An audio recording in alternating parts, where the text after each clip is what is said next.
A packed tour bus bursting into flames on I-595 in Davie, not far from the exit onto Nob Hill Road. Oh my God. The inferno sending smoke into the air, seen from miles away. The burning bus even causing small explosions.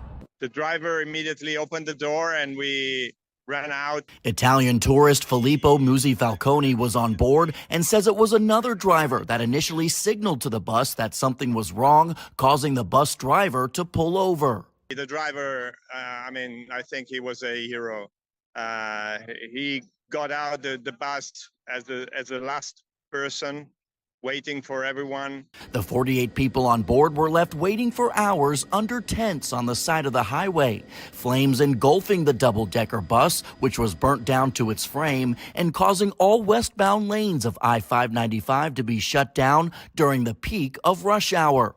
Those on board believing the scene could have been much worse had the bus driver not stopped when he did. It was already full of smoke, and the last people going out, they were really in a difficult situation. Good evening and welcome to It's Too Late.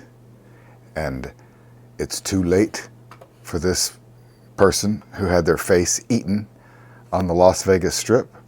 And frankly, I did not know that face eating was a thing. Unless you were like a chimpanzee or a mountain lion or something.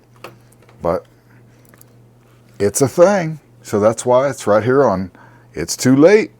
Talk about an SHTF moment. A man allegedly murdered another man at a bus stop near the Las Vegas Strip, eating the victim's face in the process, according to documents the 8 News Now investigators obtained. Oh, Lordy. Colin Check, 29, faces charges of open murder.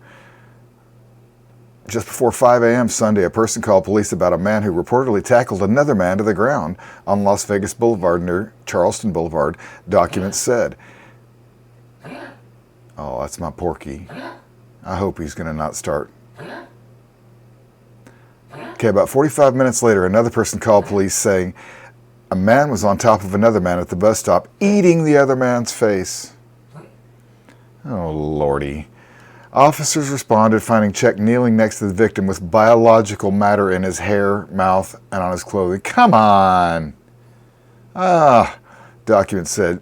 Check reportedly told officers the victim had attacked him. Paramedics transported the victim, identified as Kenneth Brown, to the hospital where a doctor pronounced him deceased. Brown had a large cut to part of his head, and he was missing an eye and an ear, according to the documents. While in police custody, Check was going in and out of consciousness, documents said. He later told officers he is unhoused and was awake for 5 days straight because something was possessing him, according to documents. Check also told detectives he used his teeth to hurt the victim, adding he used his teeth to eat the man's eyeballs and ears, documents said. Okay. Check did not appear for his initial appearance in Las Vegas Justice Court on Monday afternoon because he was in the hospital. Okay, the judge said. His next court appearance was scheduled for Wednesday, May 1st at 8:30 a.m. Oh, Lordy, a booking photo for Check was not immediately released. Well, I don't think we really want to see it anyways. Eesh. Wow, that's something you don't see every day, am I right? Well, here's something you do see every day. Kitson is tired of being targeted by shoplifters, so they came up with the wall of shame. He stole $500 from our main store on Robertson. He stole $1,000 worth of our merchandise. Shoplifters beware. If you steal from Kitson stores, your photo, described as the new mugshot, will be displayed on the window for a little public shaming. We feel as a small business, we have to take matters into our own hands. We're not being supported really by the mayor. We're not being supported by the district attorney. Kitson stylist Lisa Goodman says shoplifting losses at their 4 locations are in the tens of thousands of dollars. Sometimes they come in and they just grab tables worth of stuff and take it to their car. And sometimes they just shove it in their pocket, they'll wear it out, various. Kitson not only hangs photos of shoplifters on the windows, they also post videos on social media of people shoplifting at their stores. And without fail, someone online ends up identifying the shoplifters. We're publicly shaming them, and we're doing what we need to do to protect our business. In some of the cases, after the shoplifters have been shamed, they actually come back to the store to return the merchandise they stole. So far, public reaction to these new mugshots has been positive. Well, I think it's good. You know, people should know. Maybe it'll help. Yeah, people should know who it is, that, you know, for the other vendors also. So I feel like the businesses are struggling, and I feel like we all can be accountable. It affects us from top to bottom, from petty theft, organized theft. Devin Fowler works to be continued, a consignment shop near Kitson on Robertson in Beverly Hills. We love that Kitson actually brings attention to this.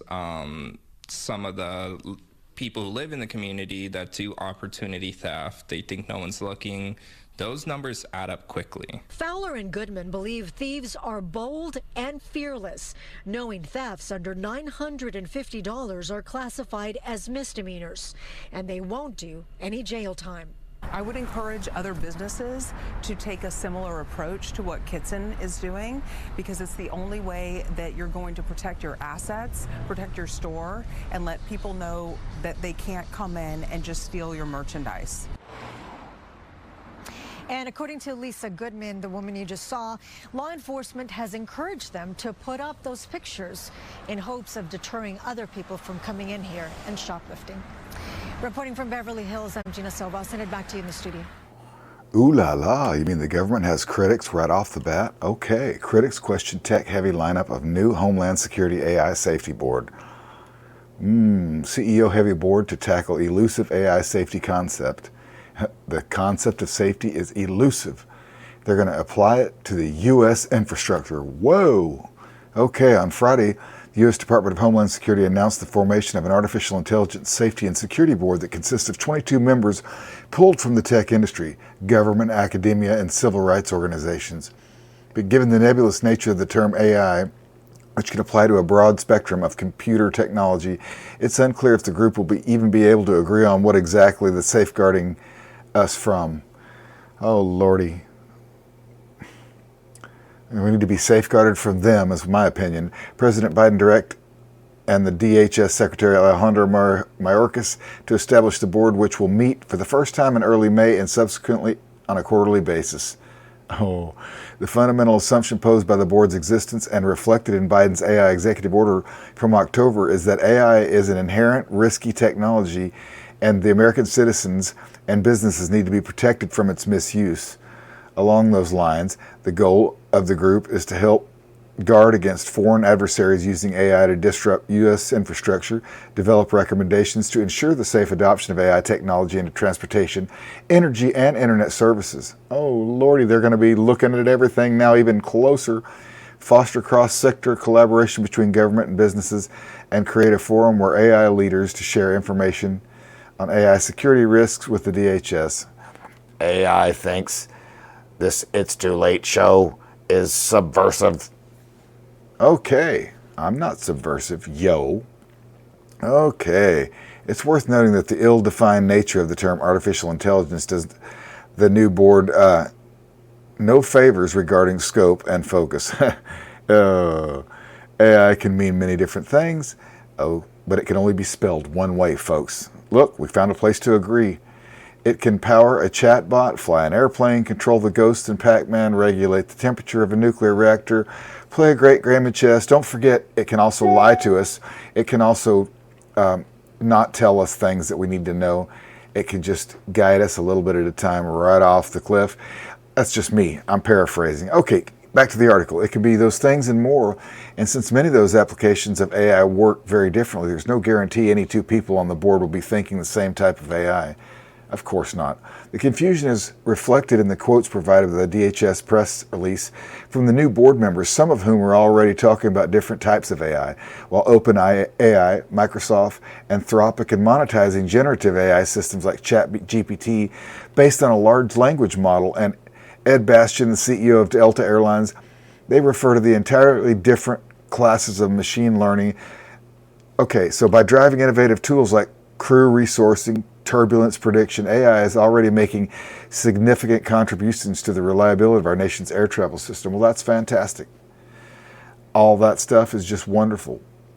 Okay, here we go. So, defining the scope of what AI actually means and which applications of AI are new and dangerous might be the key challenges of the new board. Well, okay. A roundtable of big tech CEOs attracts criticism.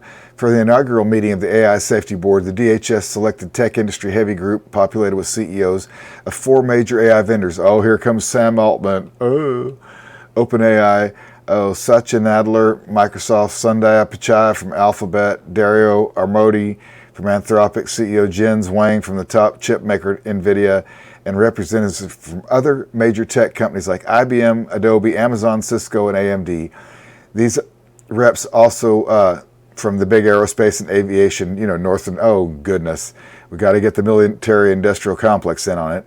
Upon reading the announcement, some critics took issue with the board composition. On LinkedIn, founder and distribution AI research, blah, blah, blah, Timnit Guru, especially criticized OpenAI's presence on the board. Oh, those are my competitors. No, just kidding. Sorry about that. I've now seen the full list and it's hilarious. Fox is guarding the hen house. And you know what? Obviously. That is obviously what it is.